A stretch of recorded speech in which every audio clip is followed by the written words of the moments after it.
Presidente, sono passati tantissimi mesi, tantissimi giorni da quel 21 febbraio, lei è ancora qui, non ha ancora fatto un giorno di riposo. Beh, sono tanti giorni, siamo ovviamente a giorni impegnativi, abbiamo vissuto questa esperienza. No, nessun riposo, perché poi alla fin fine Pasqua, Pasquetta, 1° maggio, 25 aprile, ma l'ho fatto volentieri assieme alla mia squadra e penso che quando il gioco si fa duro bisogna scendere in campo. Scendere in campo significa affrontare il problema, essere qui a governarlo e soprattutto fare sintesi, perché poi ci vuole sempre qualcuno che prenda le decisioni e ovviamente si porti a casa la responsabilità. Non dimentichiamoci che io sono qui sia come ruolo di governatore, quindi presidente di regione, ma anche come soggetto attuatore, visto e considerato che sono soggetto attuatore per l'emergenza coronavirus. Ecco, lei non ha voluto lasciare i veneti nemmeno un giorno da quando si è saputo tutto, o meglio, da quando ancora non si sapeva nulla. Il fatto che lei abbia fatto una conferenza ogni giorno per rimanere accanto ai veneti, per dimostrarsi accanto a loro, ha significato moltissimo per ognuno di loro. L'hanno dimostrato i tanti ascolti in televisione e anche le tantissime visualizzazioni delle sue dirette online. Allora, intanto mi lasci ringraziare tutti, in particolar modo ringrazio voi, cioè Antena 3, Rete Veneta, perché comunque assieme alle altre televisioni, assieme agli altri giornalisti avete dato modo di dare informazione. Sa, oggi c'è qualcuno, ma pochi, fanno le riunioni nelle cabine telefoniche che mi dicono, o meglio a me non lo dicono in giro, ma Zaia fa politica, ma Zaia condiziona i veneti. Partiamo dal presupposto che io non sono colui che pensa che i veneti siano degli idioti che possano essere teleguidabili da una conferenza stampa, quindi chi dice questo pensa che i veneti siano degli idioti. I veneti sono autonomi, liberi di pensare, l'hanno dimostrato 1000 volte nella storia dei veneti.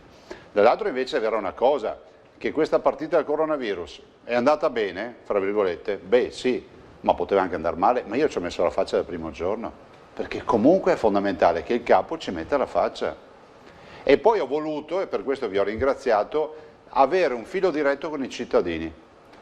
Non trovavo corretto dare l'incarico, che so, al mio direttore della sanità, piuttosto che a qualche altro dirigente, di parlare ai veneti. I veneti devono sentire parlare chi poi prende le decisioni. E i veneti hanno apprezzato, no? Non c'è nulla di pianificato, non c'è nulla di ragionato a tavolino. Io ho preso la cartellina il primo giorno e ho detto, siccome voi eravate qui, vi ricordate, vivevate qui, ho detto scendo e parlo con i giornalisti. Da lì il secondo giorno, terzo, alla fine poi vi ho portato all'interno perché ho detto ma c'è brutto tempo, c'è freddo, e abbiamo iniziato. Però pensare che oggi la conferenza stampa sia diventata un appuntamento mi fa piacere, anche perché nella conferenza stampa non è che parliamo di cretinate, si parla di problemi di coronavirus, cerco di mantenere nell'ambito sanitario, ho voluto presentare i diversi professionisti della sanità perché la sanità ha una squadra, non ci sono i singoli ma c'è una squadra, e penso che i veneti, dagli ascolti che si vedono, abbiano assolutamente apprezzato. Insomma, vedere in viso, che so, il professor Navalesi piuttosto che la professoressa Tacconelli, la dottoressa De Silvestro che si occupa del plasma e la dottoressa Cattelan che si occupa delle malattie infettive, piuttosto che i tanti che abbiamo conosciuto, insomma il professor Vianello per quanto riguarda la pneumologia e molto altro ancora. Insomma, questa è la dimostrazione di una squadra che va e va alla grande. Presidente, lei è sempre stato amatissimo, lo sappiamo, però dopo questi mesi i consensi sono arrivati anche da oltre regione, perché tutta Italia ha un'ottima opinione di lei come Presidente della Regione, lo so anche a livello personale, perché insomma, come sappiamo, io ho un rapporto particolare con una regione che è la Puglia. Proprio andando lì lei è amatissimo anche al sud. Si aspettava un consenso del genere, e sappiamo che l'abbiamo visto anche nelle statistiche, primo in Italia. No, non me l'aspettavo, poi le dirò che è anche naturale che arrivi del consenso, visto e considerato che noi governatori siamo stati sotto i riflettori per 130-140 giorni, siamo partiti dal 21 febbraio. Dall'altro però ho sempre avuto, diciamo, il benestare anche di molte regioni del sud, di molti cittadini del sud, perché io vengo dalla mia esperienza di ministro e non mi sembra di aver lasciato un brutto ricordo in quelle terre. Penso che sia fondamentale fare il proprio dovere, lavorare secondo coscienza e a volte anche fare scelte controcorrente. Quanti non hanno iniziato? Io mi ricordo che i primi giorni c'erano i sondaggi sui governatori a precipizio perché chiudevamo ospedali, perché proponevamo aree rosse, perché Zaia ha chiuso il carnevale, perché non doveva farlo. Si ricorda qualche suo collega addirittura andò avanti per una settimana invocando la riapertura. Ricordiamo tutto. Alla fine abbiamo avuto ragione noi e quindi penso che i cittadini abbiano apprezzato di dire beh, questo ha avuto le palle, ha fatto anche scelte controcorrente, ma le ha fatte nel nostro interesse. Noi abbiamo avuto circa 20.000 persone contagiate in Veneto, ne abbiamo curate e guarite 6.500, purtroppo abbiamo 2.004 morti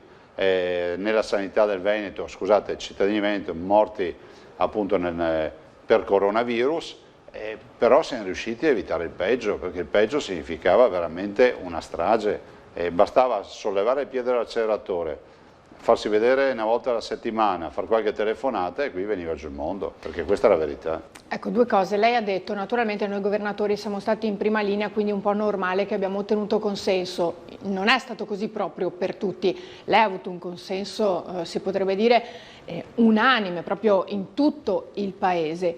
E poi ancora ha detto, ci ho messo la faccia da subito, avrà avuto anche timore in quei giorni nel prendere determinate decisioni, in primis quella di chiudere Vo'.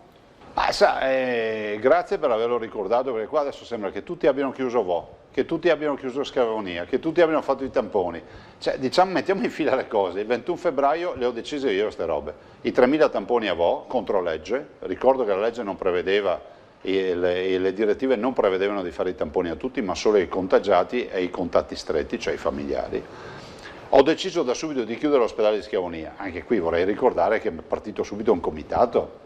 Cioè, oggi con 2.000 morti, 6.500 guariti e 20.000 contagiati, mi chiedo che senso avesse avuto fare un comitato per riaprire Schiavonia perché Zaia l'aveva chiuso. C'è gente che è stata così offuscata dall'idea di far politica che non si è neanche resa conto che cosa stava arrivando. Terzo aspetto, dopo aver fatto i tamponi, quella sera ho deciso quello, chiudere Schiavonia, mettere le tende riscaldate. Mi sono preso gli attacchi perché ho messo le tende della protezione civile. Zaia sta spettacolarizzando un'influenza, avete visto che influenza è stata? E non ho solo chiuso Schiavonia, ho chiuso 10 ospedali, abbiamo dedicato al coronavirus, Vittorio Veneto, Villa Salus, San Camillo Treviso, Villa Salus Omeste, San Camillo Treviso, Dolo, Villa Franca e poi altri che non sto qui a ricordare, Schiavonia, insomma Jesolo. Abbiamo dato una rete Covid per garantire l'assistenza normale agli altri cittadini. Non è stato facile, vanno ringraziati tutti i sanitari, tutti coloro che lavorano nel mondo della sanità, dalla signora delle pulizie al grande chirurgo, al grande professionista, a tutti coloro che comunque si sono dedicati. Pensate, al mondo del volontariato andrebbe ricordato, no? La protezione civile, la Croce Rossa, le croci in generale, tutti i volontari, i carabinieri in congedo, gli alpini, insomma tutti quelli che hanno lavorato. E direi che è stata una chiamata del popolo, ne viene fuori un popolo che chiede l'autonomia, ma perché l'autonomia se la merita, perché poi questa è la verità. Se dovessimo pensare al coronavirus, io dico che se 3-4 anni fa qualcuno voleva fare, ve lo ricordate, il referendum, no? Per cancellare di fatto le regioni, oggi se c'è un riferimento per i cittadini è la regione. Quindi il coronavirus ha sdoganato le regioni, perché ha sottoposto le regioni a uno stress test e chi l'ha superato bene.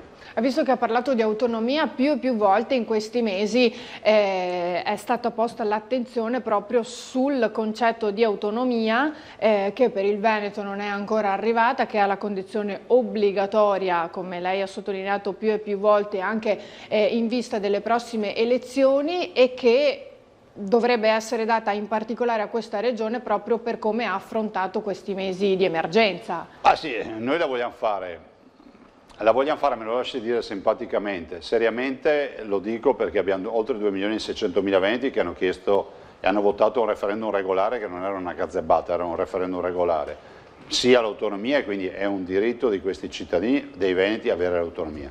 Dall'altro lo dico simpaticamente anche perché Antena 3 e Rete Veneta poi di fatto hanno tutti i giorni il contatore che sale. Io vedo questo contatore che sta arrivando a 1000 giorni, mi sto preoccupando, dico bisogna fermarlo sto contatore.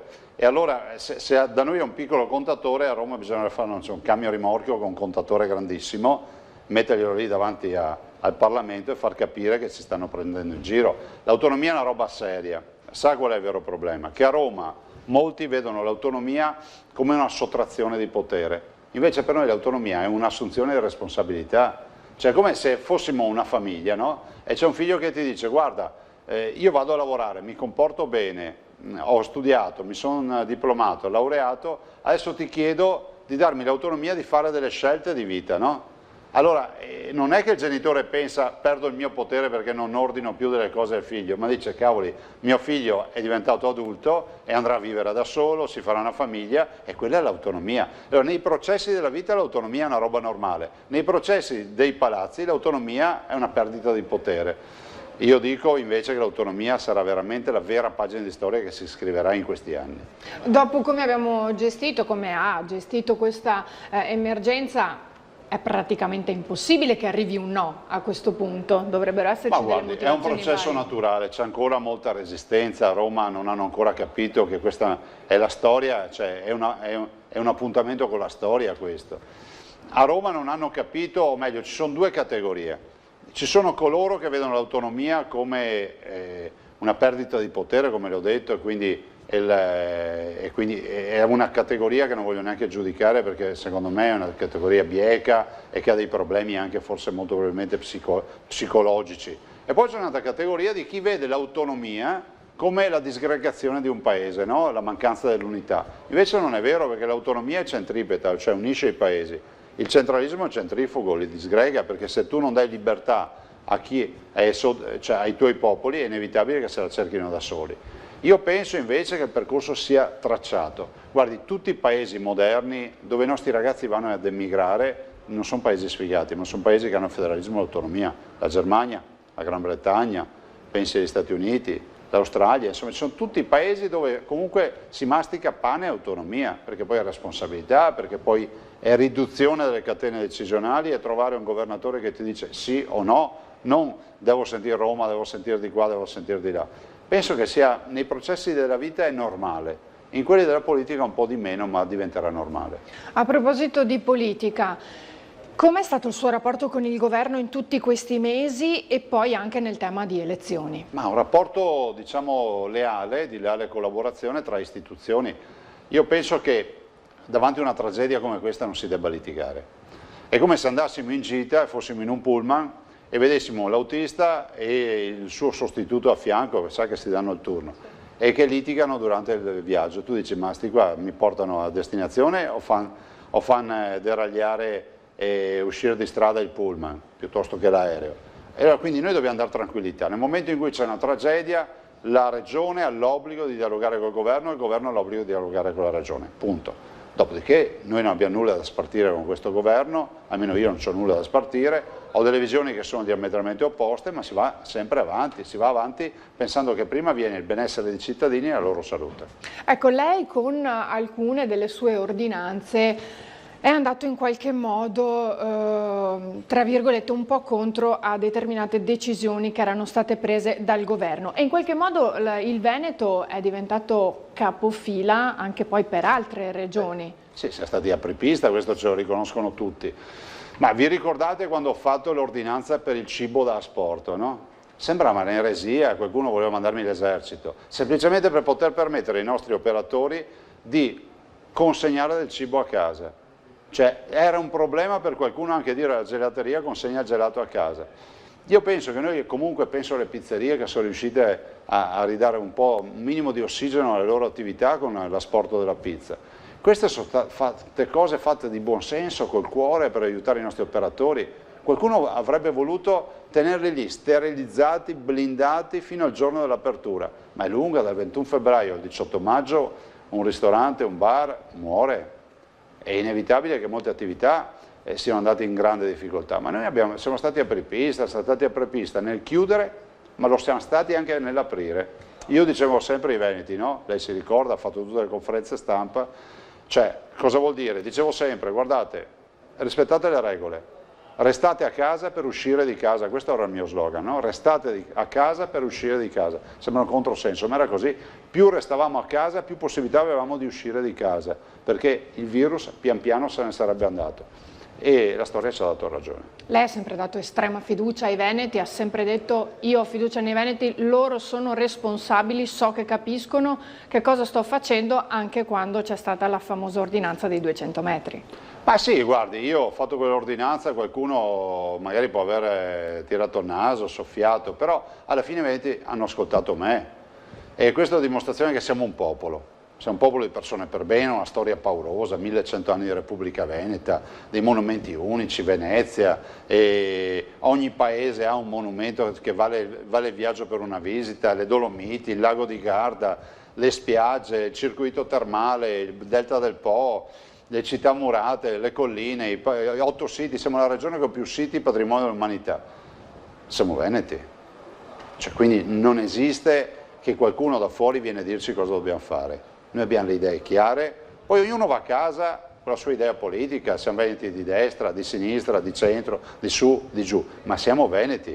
A me danno fastidio i veneti che fanno finta di non essere veneti, sono pochi, ma a me danno fastidio i veneti che fanno finta di non essere veneti, perché uno che non ama la sua terra e si vergogna della sua terra come se si vergognasse di sua madre. Poco fa lei ha detto tante delle decisioni che sono state prese con il cuore.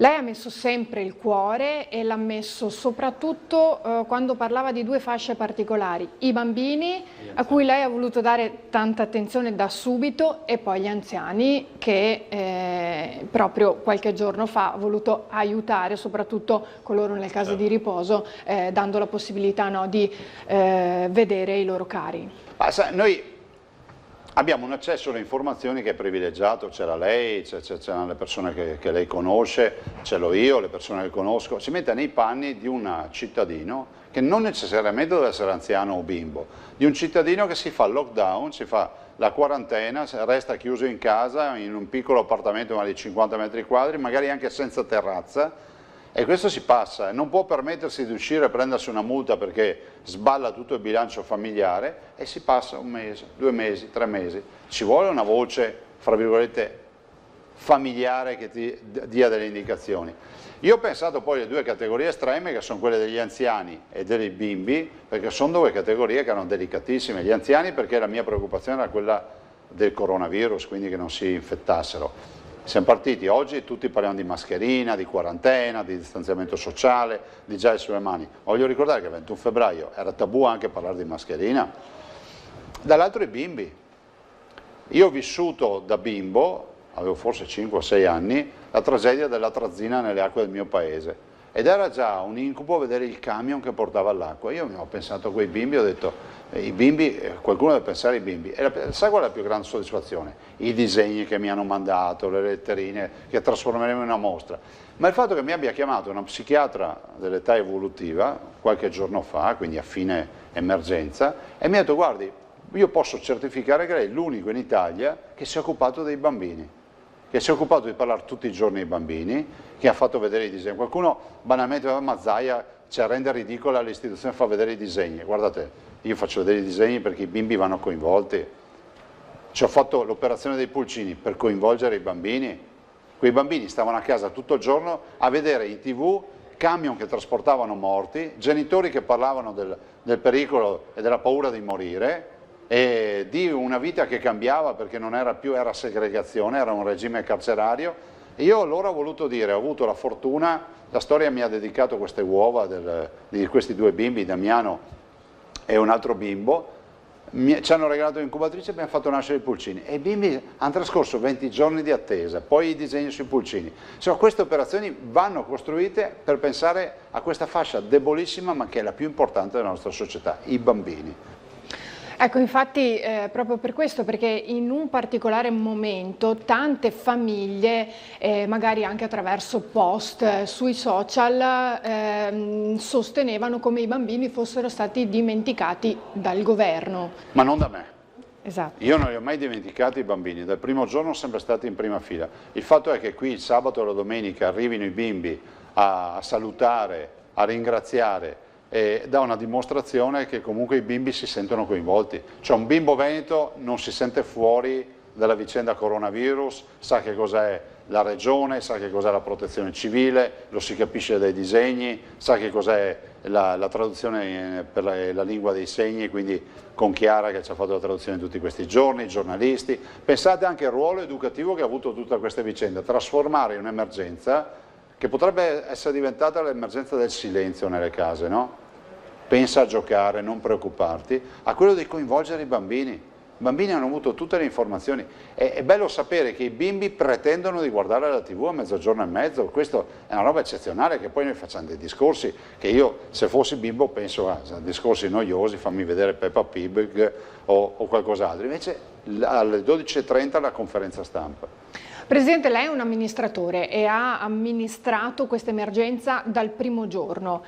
Secondo lei, se ha sbagliato, in che cosa ha sbagliato il governo? Guardi, cioè, noi tutti sbagliamo, è inutile che facciamo la lista degli errori del governo piuttosto che miei, tutti abbiamo sbagliato. Il governo forse a volte ha peccato di presunzione, o meglio non ha mai avuto fino in fondo l'idea di pensare che l'autonomia sarebbe servita.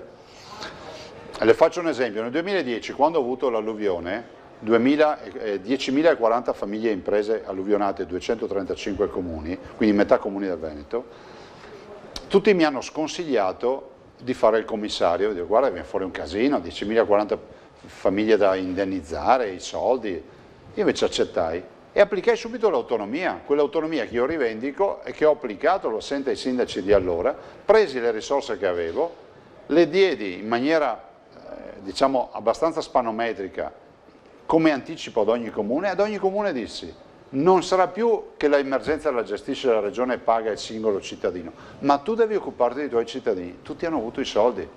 Quindi ho creato 235 piccole banche comunali che hanno liquidato direttamente i propri cittadini. Questo vuol dire essere in sinergia col territorio, applicare l'autonomia reale, ed è esattamente quello che bisogna fare. Forse il governo, se avesse applicato questa filosofia, avesse avuto meno paura delle regioni, forse potevamo correre un po' di più. Comunque è andata bene. E l'Unione Europea?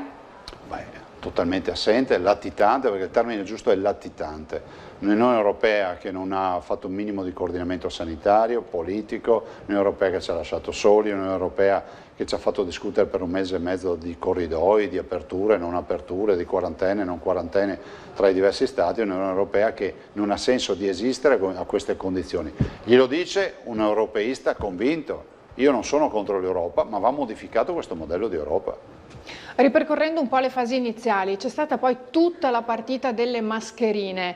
Lei si ricorda ovviamente quel famosissimo giorno in cui sono state presentate le mascherine che poi ha donato Grafica Veneta, che le aveva realizzate lavorando insomma giorno e notte e che poi sono state distribuite in tutta Italia in un momento in cui di mascherine non si riusciva ad averne nemmeno una. Ma sa qual è il problema? Noi abbiamo una sorta di diario che abbiamo scritto, quindi presenteremo anche pubblicamente giorno per giorno con tutte le cose fatte, i provvedimenti, le ordinanze, le email, in modo tale che resti una foto. Però l'unica cosa che non c'è in questa foto è il riuscire a cristallizzare il sentimento del momento. Perché oggi, dirla così, mancavano le mascherine. Quindi noi abbiamo provveduto ad approvvigionarci grazie a Fabio Franceschi, a Grafica Veneta, che ce le ha regalate 13, 14, 15 milioni di pezzi che noi poi abbiamo distribuito con i volontari ai veneti, e poi c'è stato anche qualcuno che ha voluto pignolare, no? Una volta ci insegnavano che a cavallo donato non si guarda in bocca, e c'è qualcuno che, siccome c'è sempre questa volontà di dire che se qualcuno fa qualcosa lo fa per interessi, noi le mascherine non le abbiamo pagate, lo possiamo dire a gran voce. La regione, io sarei stato disposto a pagarle, e premetto questo, la regione non le ha pagate, quindi a noi sono arrivati 13-14 milioni di mascherine che abbiamo girato gratuitamente ai veneti, ma c'è sempre qualcuno che ha qualcosa da dire. E a proposito di qualcosa da dire, anche tutta la partita sanità, in questo caso la sanità pubblica ha dimostrato... Ha lavorato. Abbiamo dimostrato che tutte quelle fandonie che dicevano i nostri oppositori da mesi, che il ZAI ha consegnato la sanità ai privati, ma quali privati? 464 terapie intensive, solo il 5% in mano ai privati, abbiamo gestito tutto col pubblico. Abbiamo chiesto, ovviamente, fatto rete con i privati, ma è tutto pubblico. Zaia sta smantellando la sanità pubblica, ma che è smantellato? Abbiamo dimostrato di aver avuto gestione non solo degli poi diventati 825 posti di terapia intensiva, ma anche le malattie infettive, 1600 posti, 400 posti di subintensive, tutto gestito dal privato. Direi che abbiamo dato dimostrazione che il sistema tiene. Presidente, parlando di un argomento un po' più leggero, durante tutte queste conferenze ci sono stati anche quei momenti, no, più simpatici, siamo un po' diventati una grande famiglia, abbiamo condiviso questo momento emergenziale anche in un momento in cui fuori non c'era nessuno se non appunto noi. Ma intanto avete avuto l'opportunità di uscire di casa. Infatti. Grazie all'ordinanza. Ma al di là di questo, no, io sono a ringraziarvi, una grande famiglia. Spero che ci si possa ritrovare anche assieme ai veneti, non per queste occasioni, però ovviamente non escludo, ma anzi sarà così, che faremo ovviamente più punti stampa per poi dare aggiornamenti, perché avremo ancora molte informazioni da dare, ma garantire, ovviamente saranno tutte le 12:30, avviseremo prima i cittadini per vostro tramite, ma non riusciamo a farlo tutti i giorni perché poi vorrei ricordare, sono ormai 130 giorni o quello che è, io ho anche un ufficio nel quale non sono più andato da 130 giorni, mi sono occupato del coronavirus, la Regione ha continuato a lavorare, i miei assessori sono stati eccezionali perché hanno mandato avanti strade, ambiente, eccetera, però il Presidente deve andare anche in ufficio, non può stare tutto il giorno in protezione civile. Prima di salutarci, ce la dice un'ultima cosa, qual è il suo segreto? Perché lei è amatissimo ovunque, Presidente, è riuscito a veramente a catturare chiunque già prima, ma soprattutto in questi mesi. Qual è il segreto di Ma guardi, io spero che si percepisca che le cose che le faccio col cuore e dico sempre quello che penso. I cittadini sanno che davanti c'è una trasparenza. Se cominci a avere un politico, comincia a parlare di robe strane in maniera difficile, eccetera, finisci che dice sto qua è un pirla, no, cioè non funziona. E tutto qua, insomma, del resto io sono quello che ha lasciato un ministero per venire in Veneto a governare il Veneto. E me lo dico da solo, da quando ci siamo noi, da quando ci sono io, oggettivamente il Veneto è molto più rispettato di prima.